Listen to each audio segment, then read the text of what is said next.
መንግስት ለቴዲ አፍሮ ቴዎድሮስ ካሳሁን የሰጠው መብት እርሱ ቤቱ በስርዓት እየኖረ ነው፣ የመስፈንም መብት አለው። ይህ የፌደራል ፖሊስ ከፍተኛ ኮሚሽነር ምላሽ ነው።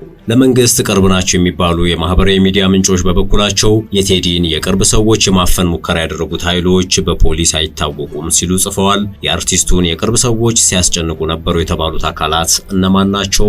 እንመለከተዋለን። ከዚህ ውጪ የደህንነት አለቃውን አምባሳደር ሬድዋን ሁሴንን ያበሳጫቸው ጉዳይ ምንድን ነው? በአቶ ሬድዋን ሁሴን የሟርትና ለቅሶ ነጋዴዎች የተባሉት ኃይሎችስ እነማን ናቸው?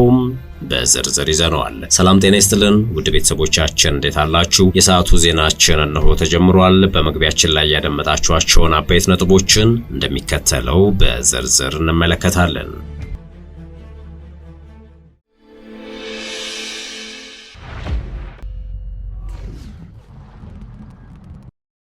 ወደ ቀዳሚው ጉዳያችን እናምራችሁ። መንግስት ለቴዲ አፍሮ ቴዎድሮስ ካሳሁን የሰጠው መብት እርሱ ቤቱ በስርዓት እየኖረ ነው፣ የመስፈንም መብት አለው።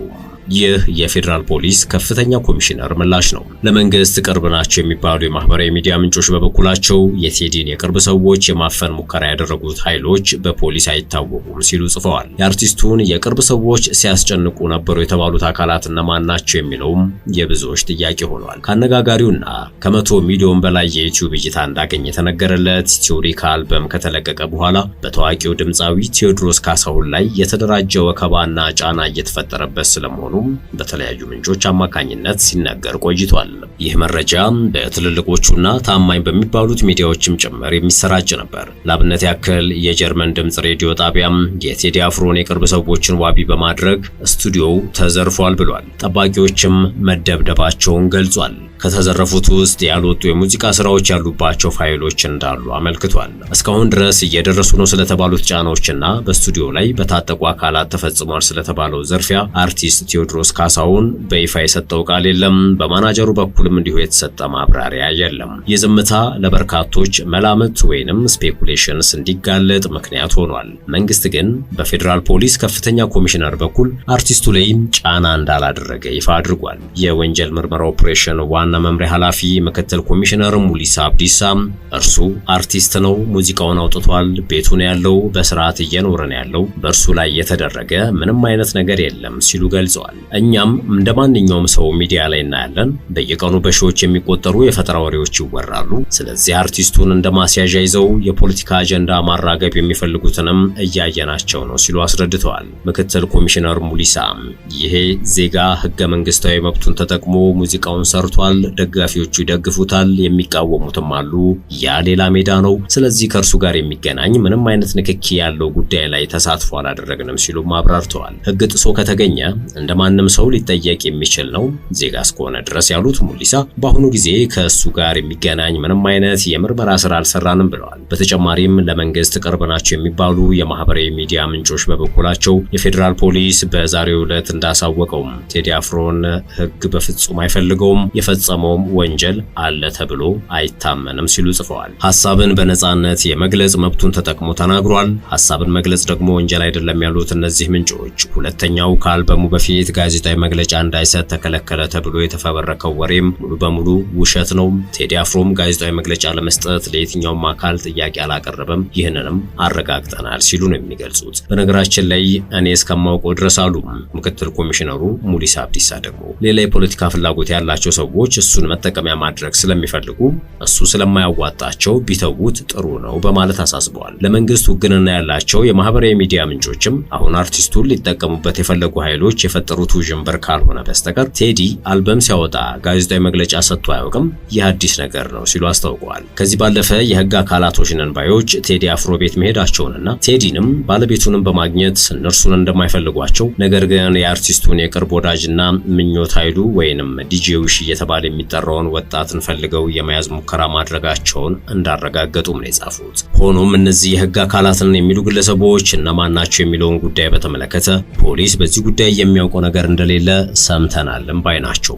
ያም ሆኖ መንግስት አርቲስቱ ላይ ጫና ፈጥሯል በሚል ለተናፈሰው መረጃ የለሁበትም ካላይቀር እነዚህን የህግ ሰዎች ነን ያሉትን አካላት እነማን ናቸው ለሚለውም አላውቅም በማለት ይህን ጉዳይ ችላ ማለት የለበትም፣ ይህም መታወቅ አለበት ሲሉም ምክረ ሐሳባቸውን ለግሰዋል። ከዚህ ባለፈ የቴዲ አፍሮ ስቱዲዮ ተሰብሮ ንብረት መዘረፉን የተመለከቱ መረጃዎችን የህግ አካላት ከሚዲያ መስማታቸውን ገልጸው አርቲስቱ ግን በጉዳዩ ዙሪያ ወደ ህግ በመምጣት አመልክቶ የህግ ክትትል እንዲደረግ እንዳልጠየቀና ሁኔታው ተፈጽሞም ከሆነ ግን ቀን ጠብቀው በአርቲስቱና በመንግስት መካከል ችግር ያለ ለማስመሰል ነገሩን ማጮ የሚፈልጉ ወንበዴዎች ሊያደርጉት እንደሚችሉ ጥቆማ ሰጥተውናል ብለዋል። ከዚህ በተጨማሪም አርቲስት ቴዲ አፍሮ ወንጀሉ ተፈጽሞበት ከሆነ በማንኛውም ሰዓት ወደ ህግ አካል በመሄድ ማመልከት እንደሚችልና ዘራፊዎቹን ለማግኘት የህግ አካላት ሙሉ ለሙሉ ስራቸውን ለመስራትና አስፈላጊውን ትብብር ለማድረግ ዝግጁ እንደሆኑ መግለጻቸውንም ጽፈዋል። ቴዲ አፍሮም ህግ ተከታትሎ ወንጀለኞቹ ላይ ለመድረስ ትብብር እንዲያደርግለት እንደሚፈልግ ከቅርብ ወዳጆቹ እንዳረጋገጡም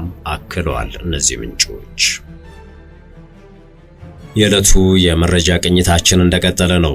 የደህንነት አለቃውን አምባሳደር ሬድዋን ሁሴንን ያበሳጫቸው ጉዳይ ምንድነው? በአቶ ሬድዋን ሁሴን የሟርትና ለቅሶ ነጋዴዎች የተባሉት ኃይሎችስ እነማን ናቸው?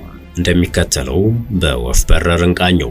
የብሔራዊ መረጃና ደህንነት አገልግሎት ዳይሬክተር ጀነራልና የኢትዮጵያ መገናኛ ብዙሃን ባለስልጣን ቦርድ ሰብሳቢ አምባሳደር ሬድዋን ሁሴን በክልል የህዝብና የማህበረሰብ መገናኛ ብዙሃን የይዘት ስርጭት ክትትልና ግምገማ ውጤት ይፋ ማድረጊያ መርሃ ግብር ላይ ተገኝተው በሰጡት ማብራሪያ ለቅሶና ሟርት ገበያ የሚያገኝበት ጊዜ ላይ ነን ብለዋል። የደህንነት ቢሮ ኃላፊው አክለውም ሰከን ማለት ኃላፊነት መውሰድና ለማህበረሰብ መስራት ፈተናው እየበዛ ሐሰት፣ ለቅሶ፣ ሟርት በቀላሉ ገበያ የሚያገኝበት መድረክ ውስጥ ነው ያለነው ብለዋል። እናም እውነት ባለቤት አጋዥ የሚንከባከባትና የሚኮተኩታት ከሌላት ለጊዜውም ቢሆን የምትደፈቅበት ሁኔታ አለን ያሉት እውነት እንዲወጣ፣ እድገት እንዲወጣ፣ ማህበረሰብ ተስፋ እንዲያጭር፣ ጉድለቶችን በልካቸው ተመዝነው በሚገባ እንዲከረከሙ ማድረግ የሚያስችል ህዝቡ እውነትን እንዲከታተል፣ ፈተናዎችን ራሱ እንዲጋፈጥና አቅሙን እንዲያጎለብት የሚያስችል ስራ ያስፈልገናል ብለዋል። ይህን ለማድረግ በየወቅቱ ድጋፍ፣ ጥናትና ስልጠና በማድረግ ያለንን አቅም ተጋርተን ማደግ ያለብን ጊዜ ይሆናልም ሲሉ አክለዋል። በዚህም መሰረት መገናኛ ብዙሃን እስካሁን ያለፉበት ፈተና፣ ያበረከታችሁት አስተዋጽኦ፣ በቀጣይ የሚያጋጥም የክህሎትም ሆነ የሀብት እጥረቶችን እየተነጋገርን መፍታት የሚገባን ጊዜ ላይ እንገኛለን ያሉት በተለይም ከለውጥ ወዲህ የበፊቶቹን ተሞክሮች እንደ እሴት በመውሰድ የነበሩትን ጉድለቶች በማረም እየሄደች ያለች ሀገር ሆናለችም ብለዋል። ይህ በዲሞክራሲም በሚዲያ ዘርፉም ሆነ በሀገር አተያይ የተስተካከለ የሀገሪቱን አዳዲስ ከፍታዎች የሚያጎለብቱ ሆነዋልም ሲሉ አክለዋል። የኢትዮጵያ መንግስት የኢኮኖሚ ማህበራዊና ዲሞክራሲያዊ አቅጣጫዎችን በመከተል ላይ ይገኛል ያሉት አምባሳደር ሬድዋን ይህም አጋዥ፣ ባለቤትና ተንከባካቢ እንደዚሁም የሚናበብና የሚያስተጋባ ሚዲያ ያስፈልገዋል ሲሉ አብራርተዋል። ኢትዮጵያን ወደሚመጥናት ከፍታ ለመውሰድ የሚያስችለውም በግልም ሆነ እንደ ተቋም የምናደርገው ጥረት ነው ሲሉ ነው ያከሉት። ሰው በገለጸው ባሰበውና በተመኘው መንገድ አለመሄዷ የሁሉም አለመመቸት አድርጎ የሚያይ ይኖረናል ሲሉ በመግለጽም ያ እንዳልሆነ ማሳየት ያለባቸው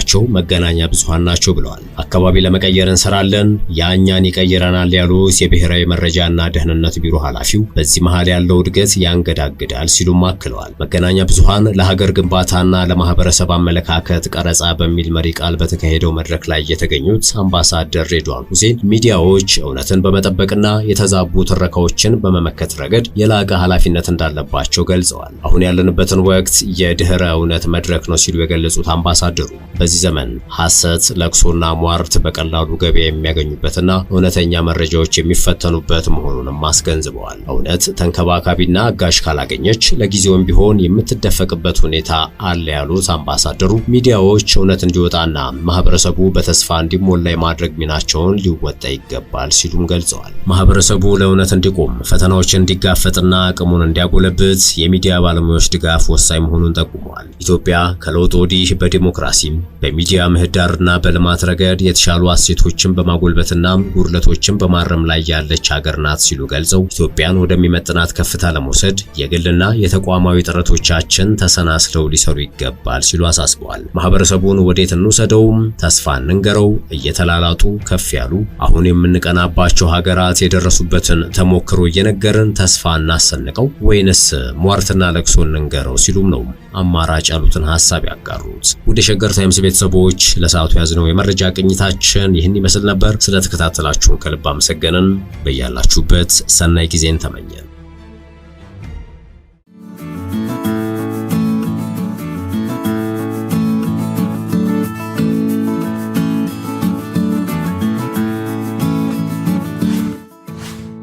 ሸገር ታይምስ ሚዲያን ሰብስክራይብ በማድረግና ደወሉን በመጫን ይከተሉን።